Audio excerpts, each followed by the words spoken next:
Buenas tardes, compañeros, compañeras y profesor. Nosotros somos el equipo de Inequalities 7.4, Yair y Faide, y bueno, este es el tema que vamos a tratar el día de hoy. Primeramente, empezaremos hablando acerca de los antecedentes, de los tipos de desigualdad, teorías de las relaciones internacionales relacionadas precisamente con este tema, herramientas para medir la desigualdad, la globalización frente a la desigualdad, el papel de la ONU y otros organismos, y para finalizar, perdón, los nuevos retos que enfrentamos a través de este problema. Y bueno, dentro de los antecedentes, el ACNUR menciona en el ámbito humano, porque existen otros ámbitos, otras áreas en el que la desigualdad impacta, que se habla de desigualdad cuando hay una falta de equilibrio entre dos o más personas.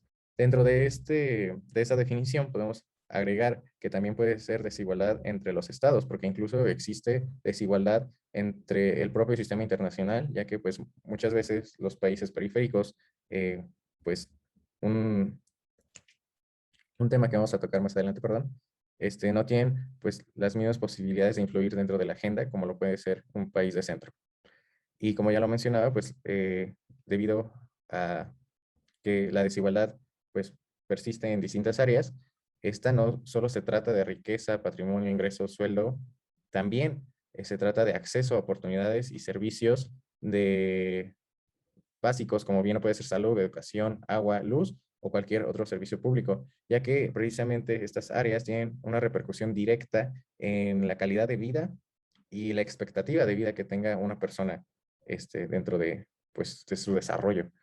Eh, y pues bueno, como menciona José Saramago, no solo hay desigualdad en la distribución de la riqueza, sino en la satisfacción de las necesidades más básicas. Esto quiere decir que un joven en Estados Unidos no tiene las mismas oportunidades que un joven en El Salvador de Centroamérica, ¿no? Las diferencias de desarrollo entre un país y el otro y las oportunidades que este estado puede ofrecer a su población en general son abismalmente grandes y por ende, pues bueno, el desarrollo y la expectativa de vida que tenga una persona en Estados Unidos no es la misma a la que va a tener una persona en El Salvador. Y bueno, dentro de las causas, pues encontramos distintas, ¿no? Bien pueden ser dentro de las causas las políticas públicas, que pues las malas políticas tributarias, evasión fiscal y corrupción generan. Este tipo de causa, pues es la que genera más impacto, ¿no? Porque se prevé que las personas de clase media hacia abajo son las que más pagan impuestos, las que más cargan con esta carga tributaria y aquellas personas más ricas son precisamente las que tienen como esas herramientas precisamente para evadir impuestos y para evadir sus responsabilidades fiscales.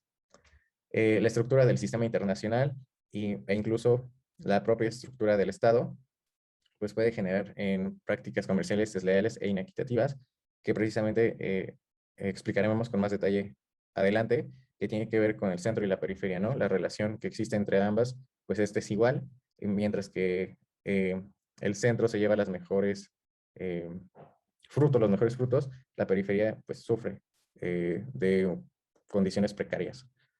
Dentro de las condiciones geográficas, nos habla precisamente de este acceso a recursos naturales del cual tenga un territorio o una población en general, ya sea agua, tierras fértiles y demás recursos que se necesitan precisamente para la subsistencia. Dentro de la naturaleza, pues encontramos los desastres naturales, como bien puede ser un ejemplo Haití. Haití sufre, pues históricamente, de terremotos y con cada terremoto la brecha de desigualdad se abre cada vez más, ¿no? Ante la imposibilidad que tiene el Estado de Haití precisamente de reconstruir y pues cada terremoto significa que la brecha de la desigualdad se abre muchísimo más. En cuanto a historia, tenemos pues el ejemplo de las colonias, las ex colonias y las expotencias coloniales, ¿no? Si bien esta dinámica ya terminó, pues se habla de una nueva dinámica más sutil que viene siendo el neocolonialismo, que precisamente también se explica con esta estructura, esta nueva estructura del sistema internacional entre el centro y la periferia, en el que la dependencia sigue latente.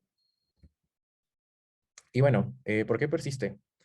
Pues bueno, generalmente persiste la desigualdad en el sistema internacional.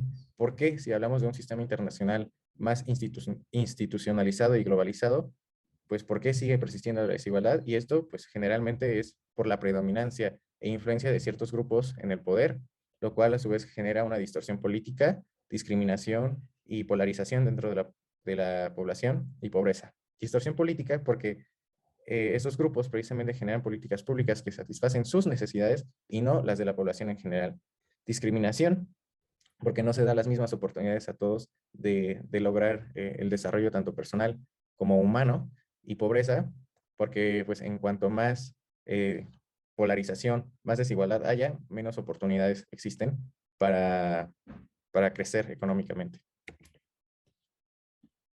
Y bueno, aquí como lo menciona Kakovics 2007, en todo caso, se puede considerar que las personas son pobres porque están en desventaja frente a otros en la sociedad. En este sentido, la pobreza refleja la desigualdad de una sociedad. Aquí un ejemplo es África. África es un continente altamente rico en recursos naturales y sin embargo tiene los mayores índices de pobreza en todo el mundo. Esto sucede precisamente porque ciertos grupos en el poder, ciertos grupos que históricamente se han mantenido en los gobiernos, pues son los que explotan las minas, ya sea de oro, de diamantes, de las granjas de maderas preciosas, y pues se llevan todo, pues el fruto, todo el beneficio de esa explotación. E incluso muchas veces estos explotadores de recursos no son de la propia África, sino que son extranjeros. Y pues bueno, esto nos habla de una mala distribución de la riqueza dentro de misma África, que pues siendo tan rica en recursos, es a su vez tan pobre. Bueno, y ahora yo les voy a hablar de los tipos de desigualdades. Como ya mencionó mi compañero Yair, pues la desigualdad no solamente trata de la distribución de la riqueza, sino también del acceso a los servicios básicos. Y de acuerdo a la Agencia de la ONU para los Refugiados, la ACNUR, existen 5 tipos de desigualdades. En datos de la Oxfam, México está dentro del 25% de los países con mayores niveles de desigualdad en el mundo. Voy a hablar de la desigualdad social en primer lugar. Y esta se produce cuando una persona recibe un trato diferente por su posición social, por su religión, situación económica, género o la cultura de la que proviene. Es una desigualdad más general. Luego, la desigualdad económica se refiere a la distribución de la riqueza entre las personas. Es esta brecha de ingresos entre las personas más ricas y las más pobres de una misma sociedad. Esto supone un problema de acceso a bienes y a servicios para las personas que tienen menos recursos. En datos de la Oxfam, el 1% más rico de la población posee más del doble de riqueza que 6.900 millones de personas y aproximadamente 735.000 millones de personas siguen viviendo por ese extremo. Por otro lado, tenemos a la desigualdad educativa, que se basa también en la desigualdad social y económica, porque es la falta de oportunidades que tienen las personas para el acceso a la educación. De acuerdo al periódico El Heraldo de México, durante el ciclo 2018-2019, el 61% de la población total se matriculó en algún nivel de educación preescolar, primaria, secundaria, media superior o superior. Y debido a la actual pandemia por el COVID-19, esta desigualdad creció aún más, porque pues, solamente el 44% de estas personas que se matricularon disponen de una computadora, y únicamente el 57% de los niños de primaria son usuarios de Internet. Por otro lado, tenemos la comparación de la Oxfam, que nos dice que 1 de cada 5 niños, es decir, 258 millones de niños y niñas, están todavía sin escolarizar en el mundo. Mm, la desigualdad de género, también por otra parte. Ay, ¿me puedes regresar? Gracias. La desigualdad de género se produce cuando una persona pues, no tiene acceso a las mismas oportunidades que una persona del sexo contrario a ella. De acuerdo a Oxfam, otra vez, por cada 100 niños que están sin escolarizar, hay 121 niñas que se privan de su derecho a la educación, y los 22 hombres más ricos del mundo tienen más riqueza que todas las mujeres de África juntas. Y por último tenemos a la desigualdad legal. Se produce cuando las leyes o el funcionamiento de los tribunales favorecen a unos individuos frente a otros. La ACNUR pone de ejemplo que los requisitos legales de acceso a la sanidad o a la educación no sean iguales o justos de la misma manera de las que puede ser para un nacional y para un refugiado. La siguiente, por favor.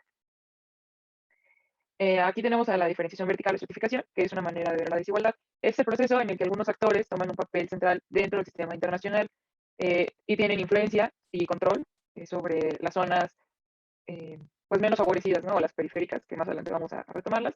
Y también se adueñan de los recursos, no solamente tienen influencias políticas, sociales, sino también hacen suyos los recursos que tengan las sociedades subordinadas. Em, los grupos hegemones, como el G7, el G20 y el BRICS, actúan eh, como, esta, como este patrón a seguir, que es como el modelo de las demás economías, que no pueden ser tan importantes, que no son tan fuertes dentro del sistema internacional, pero que sin duda aportan más en cuanto a materias primas para esos grupos hegemónicos. En primer lugar, pues tenemos a G7, que se creó a consecuencia, creo que de la crisis de 1973, creo, si no me recuerdo. Y estos países representan el 65% de la riqueza mundial. Está formado por las 7 potencias económicas más relevantes del mundo. Son Estados Unidos, Japón, Alemania, Reino Unido, Francia, Italia y Canadá. Anteriormente se encontraba Rusia dentro de este grupo y pasó a llamarse el G8, pero en 2014 salió y entonces retomó su nombre original. Después tenemos al G20, que surge en 1999 con los países de estas economías que están más industrializadas. Son países que están en desarrollo, si bien su economía es importante para el mundo, pero no es igual de relevante que los otros 7. Sin embargo, también aquí se encuentran los primeros 7 y además los otros 13, ¿no? Están Estados Unidos, Canadá, México, Alemania, Francia, Reino Unido, Italia, Rusia, Japón, China, Corea del Sur, India, Indonesia, Turquía, Arabia Saudita, Sudáfrica, Argentina, Brasil, Australia y el bloque de la Unión Europea. Y por otro lado están los BRICS, que es el acrónimo de Brasil, Rusia, India, China y Sudáfrica. Este es un grupo de países con economías emergentes, son las economías emergentes más fuertes del mundo, porque tienen tanto riquezas con recursos naturales como energéticos. Tienen un PIB muy fuerte, su crecimiento es sostenido y el volumen de sus exportaciones son del mismo tamaño que el de sus habitantes. Ellos concentran el 47%, el 40% de la población mundial y el 20% del Producto Interno Bruto y producen más de un tercio de la producción mundial de cereales. Esos son datos de la FAO. Siguiente, por favor. Por un lado, tenemos a los países más pobres del mundo. Según el Fondo Monetario Internacional y su listado de países que saca cada año, según la renta per cápita, los primeros 3 países más pobres del mundo son Burundi, Sudán del Sur y Malawi. Burundi es el primero de ellos. En datos del Banco Mundial, el crecimiento del PIB per cápita fue del menos 2,7% del año pasado. Burundi tiene, bueno, además de ser un país africano, bueno, los 3 son países africanos, pero Burundi, además de los problemas económicos que puede presentar, tuvo una crisis política en el 2015 que hizo que la población huyera del país, ¿no? Y buscaran asilos y refugio en otros países como Kenia, Mozambique, Malawi, Sudáfrica y Zambia. El segundo país más pobre del mundo es Sudán del Sur. Su crecimiento del PIB per cápita fue del menos 12,1% el año pasado. En datos de la ACNUR, hay 2,2 millones de solicitantes de asilo y refugiados en Sudán del Sur. La mayoría de estos refugiados se encuentran en Uganda, Sudán, Etiopía y la República Democrática del Congo. Perdón. El último país es Malawi y su crecimiento del PIB per cápita fue del menos 1,8%. Malawi se vio afectado en 2019 por un ciclón, que creo que fue el que más ha tenido consecuencias en el territorio, y bueno, esto lo ha llevado a tener múltiples crisis y préstamos que lo han llevado a un colapso económico. Siguiente, por favor. Y a lo contrario, pues tenemos a los países más ricos del mundo.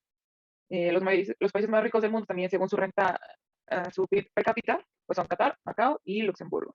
Qatar tiene un PIB per cápita de $118 y su porcentaje de desempleo es del 3,5%. La verdad es que es muy bajo.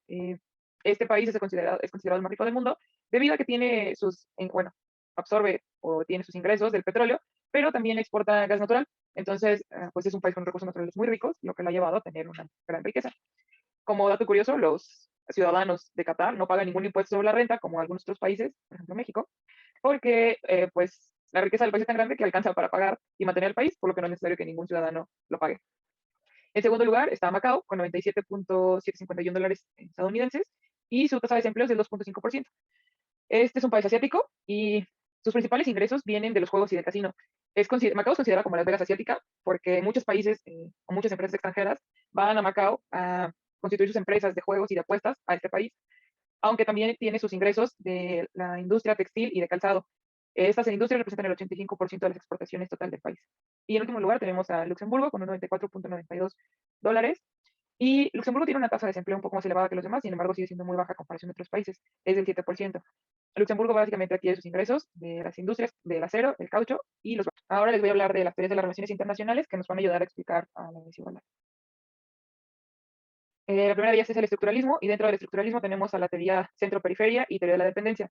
El estructuralismo nos va a permitir entender más bien que la estratificación eh, es algo esencial entre los actores para mantener el sistema. Siguiente, por favor. Bueno, en la teoría de centro-periferia está Raúl Prebisch, que es el personaje de la foto que están viendo ahí.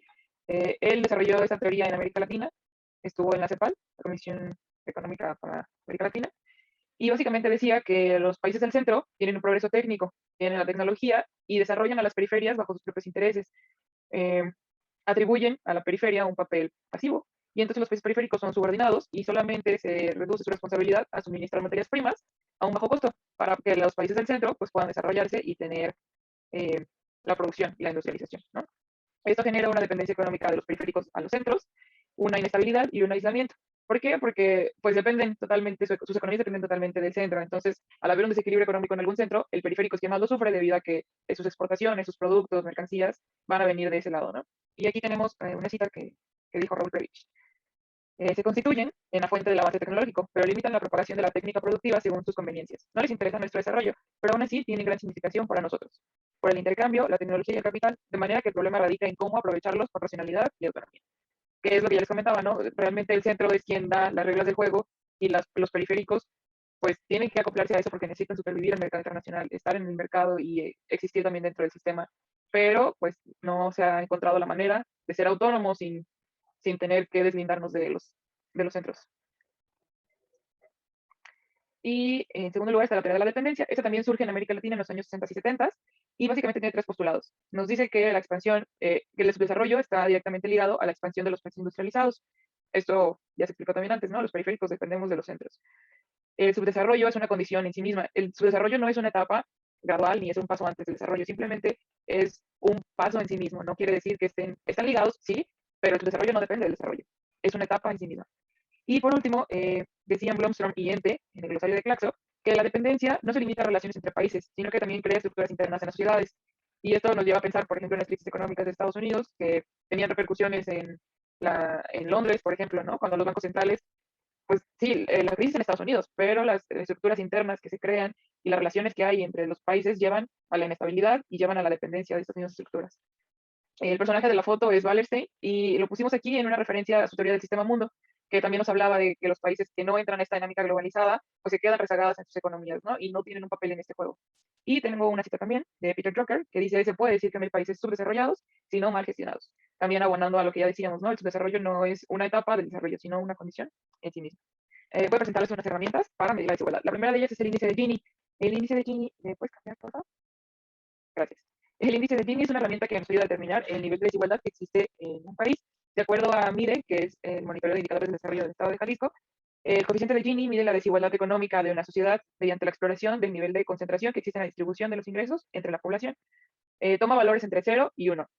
Cuanto más cercano esté el valor a 1, refleja mayor desigualdad en la distribución de los ingresos. Pero si el valor tiende a 0, existen mejores condiciones de equidad en la distribución del ingreso.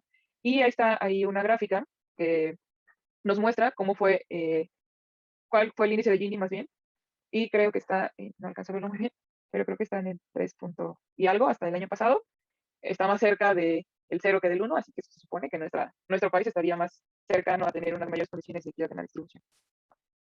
Siguiente, por favor. Y aquí es una tabla que elaboró el Coneval del año 2010 al 2018 en años pares, y nos muestra qué estados tenían más bien el índice de Gini de estos estados. En primer lugar está Chiapas, que tuvo el mayor índice de Gini en 2010 y 2012, por lo que estaba más cerca del 1. Esto, como ya lo expliqué, entonces reflejaba una mayor desigualdad. Después, en el 2012, está Puebla, creo, no sé si bien, pero creo que es Puebla. Y luego en el 2014 tenemos a Nuevo León. Y por último está la Ciudad de México en el 2018 con la mayor desigualdad. Y según esta tabla que fue elaborada por el Coneval, el país tenía un índice creo que del 0.3%. Y como segundo instrumento tenemos a la curva de Lorenz. La curva de Lorenz indica gráficamente el porcentaje de ingresos que posee un porcentaje de la población en concreto. En el eje vertical, que es esa línea que divide ese cuadro, es el porcentaje que se ve acumulado de la renta. Y en el eje horizontal se representa el porcentaje acumulado de la población. El gráfico se divide por esta línea vertical que nos va a decir el punto de distribución equitativo. Entonces, en cuanto más se aleja esa curva de la diagonal, es un mayor incremento de la desigualdad. La curva va acompañada del índice de Gini, porque como ya lo mencioné, entre más alejado esté el valor del 0, hay mayor desigualdad. Entonces la curva se alejaría un poco más. Y a mayor concentración en 0, que es mayor igualdad, la curva estaría más cerca de esta diagonal. Esa es una gráfica que nos muestra la distribución del ingreso corriente y el acceso a servicios móviles en el 2016.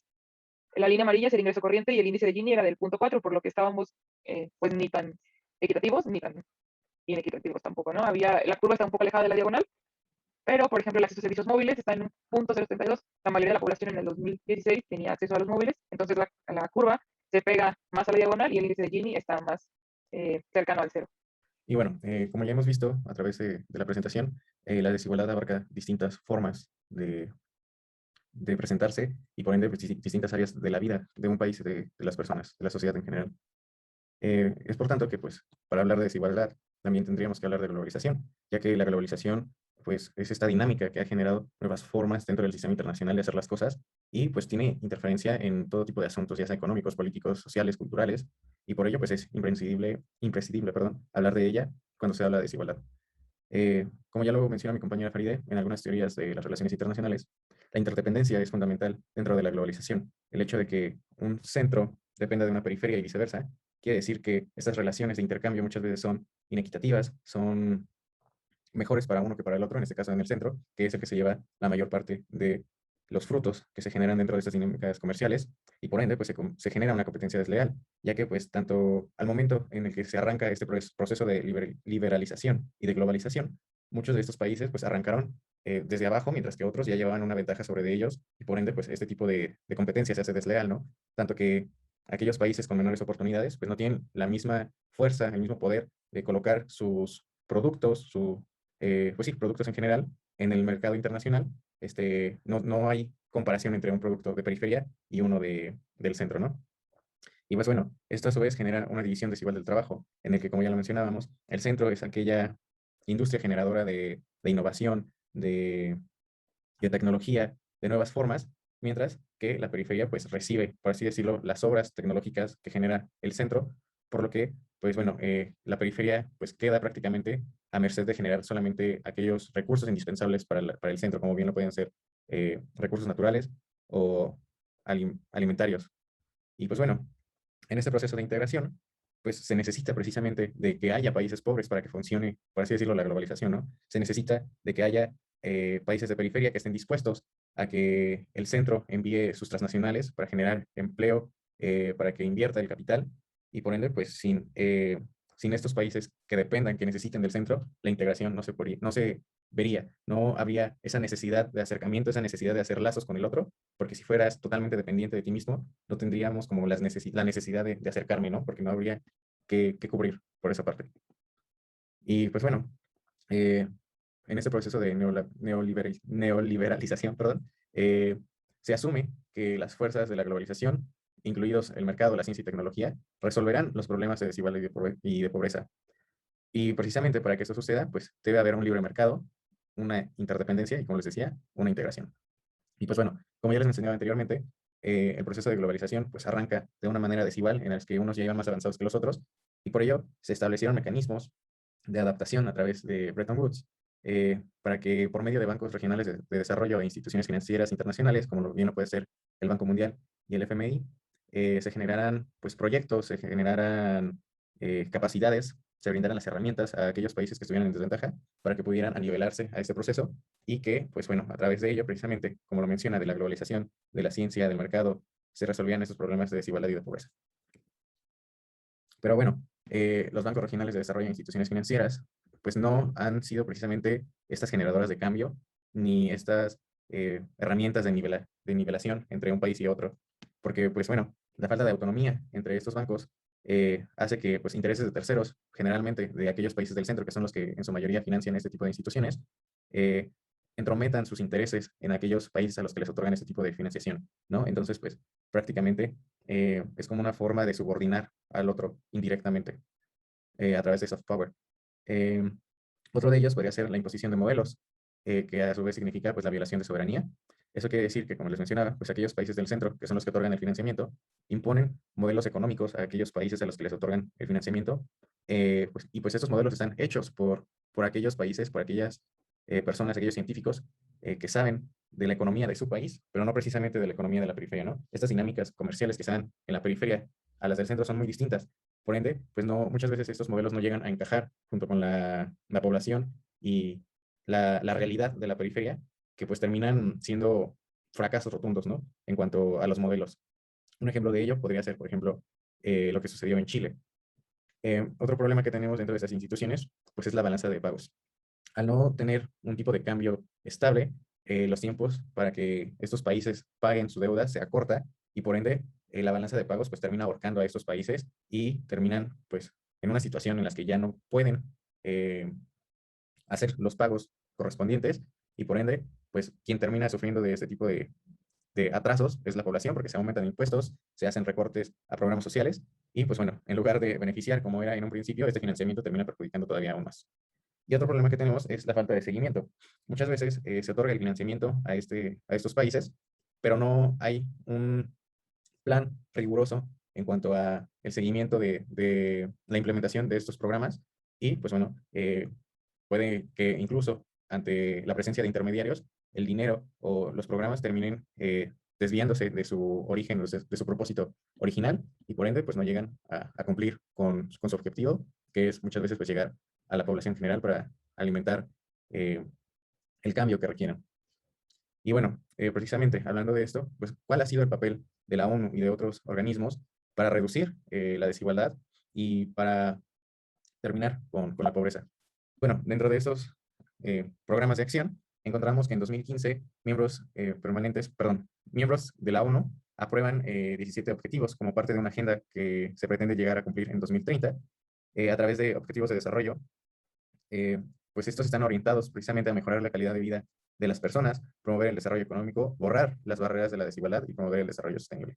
Dentro de estos objetivos, hablando precisamente de la desigualdad, podemos encontrar que unos de ellos que sirven precisamente para ese propósito, pues bueno, es el fin de la pobreza, hambre cero, salud y bienestar, educación de calidad y por supuesto el número 10, que es reducción de las desigualdades.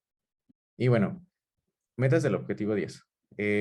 Existen distintas metas del objetivo 10, sin embargo, me quiero centrar en estas que están aquí en la diapositiva, porque curiosamente estas metas son el aceptar aquellos problemas que mencionábamos con anterioridad. Por ejemplo, la adopción de políticas que propicien la reducción de las desigualdades se está aceptando por parte del organismo que distintos gobiernos, distintos estados eh, propician a la generación de políticas públicas que no precisamente benefician a la población en general, sino que benefician a unos cuantos pocos.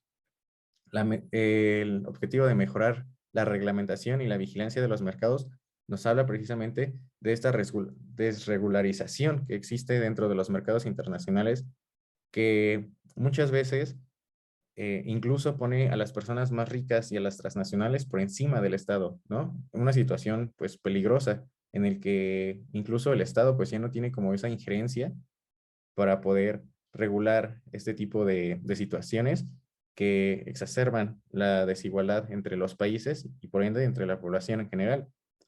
El aumentar la eficacia de la fiabilidad y rendición de cuentas de instituciones financieras internacionales, como ya les mencionaba, pues este también nos habla de que se acepta que las instituciones financieras no están sirviendo al propósito y terminan perjudicando aún más de lo que se supone que deberían de beneficiar. El trato preferencial y diferenciado a países en vías de desarrollo nos habla también de aceptar que no todos los países arrancaron en una situación igual y por ende se necesita dar un trato preferencial a aquellos que están en una situación de desventaja para que en un futuro pueda nivelarse esta situación y todos puedan competir dentro del mercado, dentro del sistema internacional como iguales. Y eso, pues bueno, también nos habla, por ejemplo, del poder político que tiene un país, ¿no? No sé, Estados Unidos no tiene el mismo poder de interferir en la agenda internacional como lo podría ser, no lo sé, Ruanda, ¿no? Entonces, esto también quiere decir que eh, se debe, pues, fomentar la equidad entre los países para que todos puedan participar dentro del sistema internacional como iguales y no haya esta diferenciación. Y pues bueno, muy ligado a lo anterior, fomentar la asistencia y corrientes financieras oficiales, precisamente para mejorar la eficacia y fiabilidad de estas instituciones financieras internacionales, que si bien en los últimos años no han contribuido al desarrollo, pues se pretende que lo hagan en un futuro. Y bueno, hablando aquí de un caso ya en concreto, tenemos a la pandemia de COVID-19, la cual pues ha hecho muchísimo más evidente las desigualdades que vive el mundo, pues en general. Eh, la pandemia de COVID-19 ha hecho evidente la desigualdad social, económica que viven los países del sistema internacional, ¿no? Precisamente es el virus el que se alimenta de las desigualdades que vive cada una de las poblaciones en general, ya sea, por ejemplo, en los sistemas de salud, ¿no? Los sistemas de salud del centro no tienen, más bien, perdón, los sistemas de salud del centro, a diferencia de las de periferia, el centro tiene la oportunidad, tiene esa, o más bien tuvo esa respuesta rápida ante la pandemia, mientras que los de periferia pues sufrían del desabasto de medicamentos, de, de insumos para hacer frente a la pandemia. Podemos hablar también de la situación de educación, ¿no? Mientras que el centro pudo regresar más pronto a clases, muchos países de periferia siguen incluso en clases en línea, que muchas veces pues no, incluso no tienen el acceso, porque pues no hay acceso a internet, no hay acceso a dispositivos electrónicos, y pues bueno, como les digo, pues el virus se alimenta de las desigualdades. Durante el encierro, los ricos se han hecho más ricos y los pobres más pobres. Esto evidencia, pues, esta situación eh, desigual en las oportunidades de empleo, mientras que la periferia, como ya lo mencionaba Farideh, pues depende tanto de la producción del centro, ¿no? Entonces, al no haber producción en el centro, la periferia pues terminó viéndose muchísimo más afectada incluso que el centro, ¿no?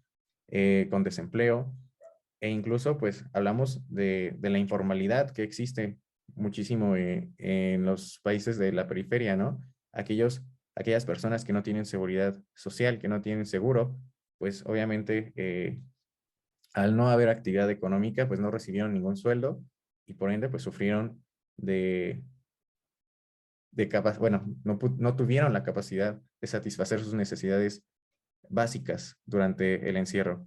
Y pues esto a su vez evidencia una dinámica comercial frágil y desigual entre el sistema internacional.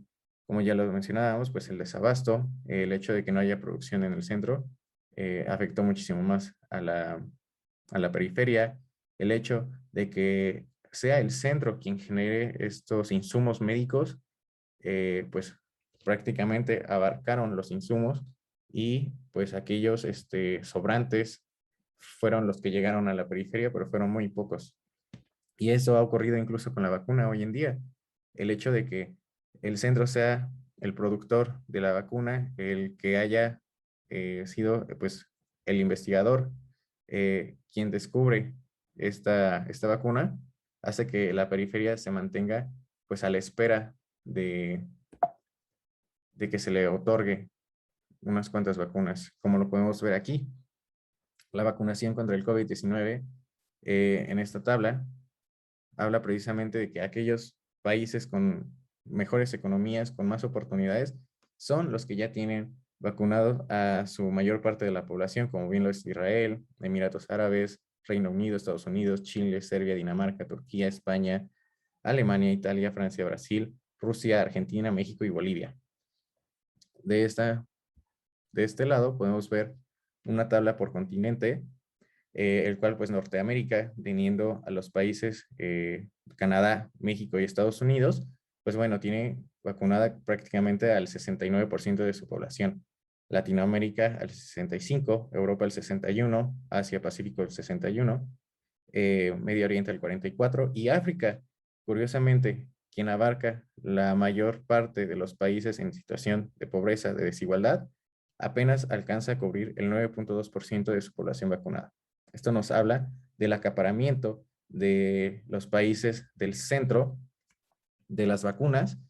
Esto quiere decir que pues ellos las producen, ellos generaron la innovación y por ende pues ellos son los primeros en vacunar y pues los países de la periferia quedan en espera a que haya sobrantes para que pues puedan vacunar a su población. Y si bien la ONU con el programa COVAX precisamente alienta a generar esta donación de vacunas, este financiamiento para los países de la periferia, este programa no ha tenido muchísimo éxito, no ha tenido éxito más bien, y pues ha quedado por ahí pendiente de, de donaciones y demás. Y esto pues nos genera un problema grave de acceso a la salud y sobre todo teniendo en cuenta que los virus y los problemas pues no reconocen fronteras, ¿no? Entonces es tanto un problema de seguridad para el centro como para la periferia, porque mientras no se vacune a la mayor parte de la población, no habrá pues una reactivación en todo el mundo. Y ahora en los nuevos retos que enfrenta la desigualdad les voy a presentar algunos. El primero de ellos es la seguridad internacional.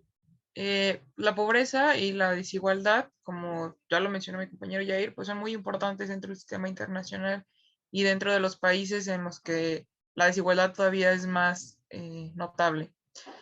Resultan un problema de inseguridad internacional porque causan inestabilidad política, causan crisis económicas, sociales, lo que puede llevar a tener otras repercusiones como los flujos migratorios, las tensiones entre los países, vulnerabilidad ante desastres naturales y otros problemas como por ejemplo el terrorismo, que también lo voy a hablar ahorita.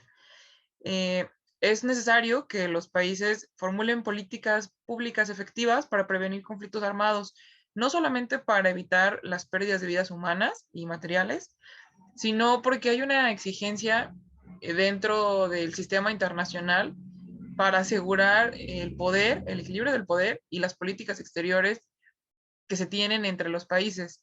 ¿Por qué? Porque de esta manera se pueden afrontar amenazas externas y mantener una pues relación sana y estable de, de poder y de cooperación en el sistema internacional.